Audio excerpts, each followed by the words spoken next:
it's Angie from Canterbury Trails Farm. Today in the kitchen we're going to be making chicken gravy over mashed potatoes. This is a really easy meal. You can use leftover chicken if you have it. I don't, so I'm going to be boiling some chicken legs. And you just shred your chicken and you make a chicken gravy and you put the chicken in it and then you pour it over mashed potatoes. I am also going to be using instant mashed potatoes, which I don't particularly like to use. I like mashed potatoes. I like to use regular potatoes when I have them, but I don't have any potatoes. As everyone knows, the stores are sort of depleted. I do have some potatoes being delivered, my imperfect food, but that won't be till tomorrow, and I'm making the recipe today. So I'm going to be using instant mashed potatoes. And so we'll be making the gravy, adding the chicken to the gravy, and pouring it over the mashed potatoes. Now you can also use this meal if you want. If you don't have potatoes, you can pour it over toast or bread, which also works well. Also, you could pour it over mixed vegetables if you wanted to. It's just a chicken gravy with chicken in it, and it's a very easy meal, and it also is good for stretching. If you don't have a lot of meat, you can stretch the meat because in a gravy and you're putting it over the potatoes. So the first thing I'm going to do is get some water and get my chicken legs boiling. I'm just going to bring those chicken legs to a boil, and then I'll reduce to simmering. We'll just simmer the legs until they are... Okay, now I'm just going to take the chicken out.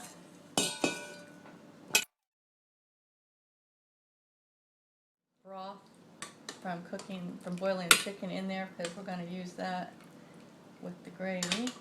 I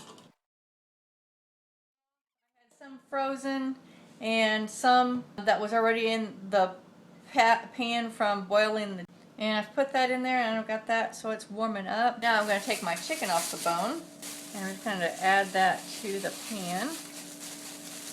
Take the skin off.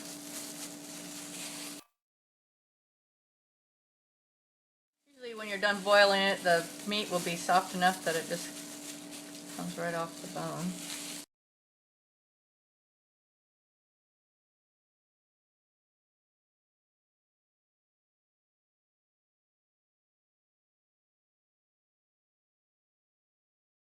And if you're doing legs, I always try to get these little ligaments or something, tendons at the end of the meat there.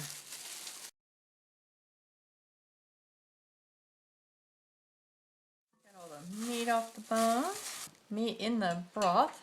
The gravy rule I usually follow.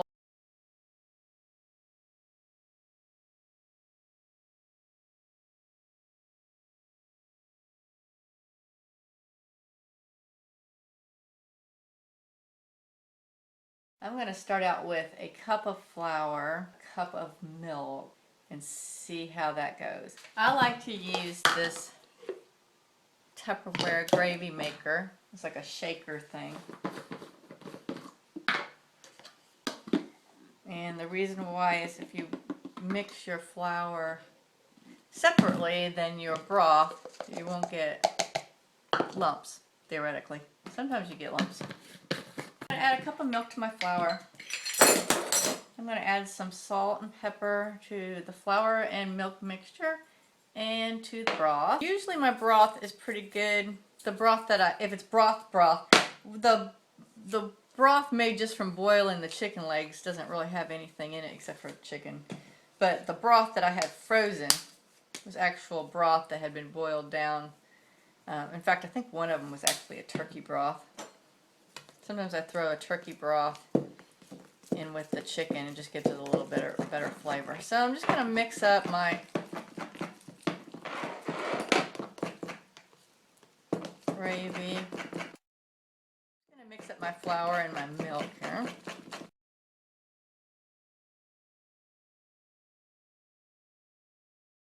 going to leave the flour and everything out because since I'm using such a large amount of broth, that is getting hot because I want it to be bubbling by the time I'm ready to mix in my gravy. I'm going to start getting remember I'm using the instant potatoes, so I'm going to start getting that ready. I'm going to be mixing some garlic powder in with my mashed potatoes.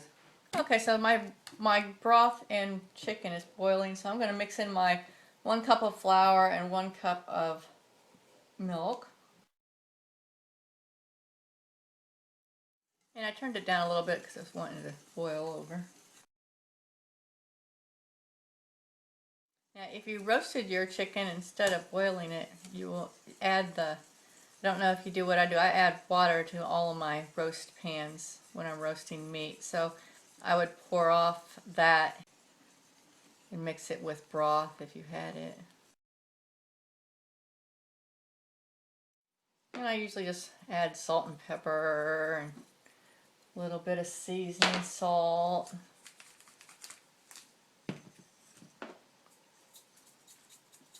As I'm mixing it up.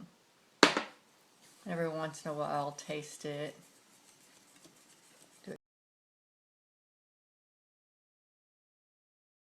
I'm just going to let that cook down for a little bit and tend to the potatoes over here.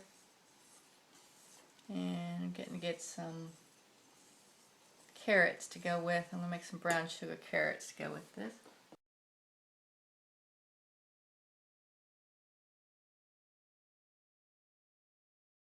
Okay, I'm going to add about half more cup of flour. I'm just going to make a little bit of water in it and make a... So with the other cup of flour I added, this would be a total of 1.5 cups. And it would have helped if I would have noted exactly how much broth I put in there.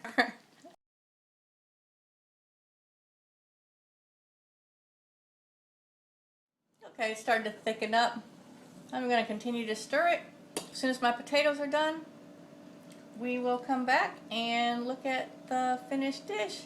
I'll probably let it simmer for about 10 minutes while I'm working on the other stuff, but it's already thickening up, so. It's all done, and I'm dishing it up, and we got the chicken gravy on the potatoes, and we've got some carrots. Gonna get that on the table, and this has been Angie with a quick chicken gravy and mashed potatoes. And it's a nice economical meal and it's pretty filling. Thanks for doing that.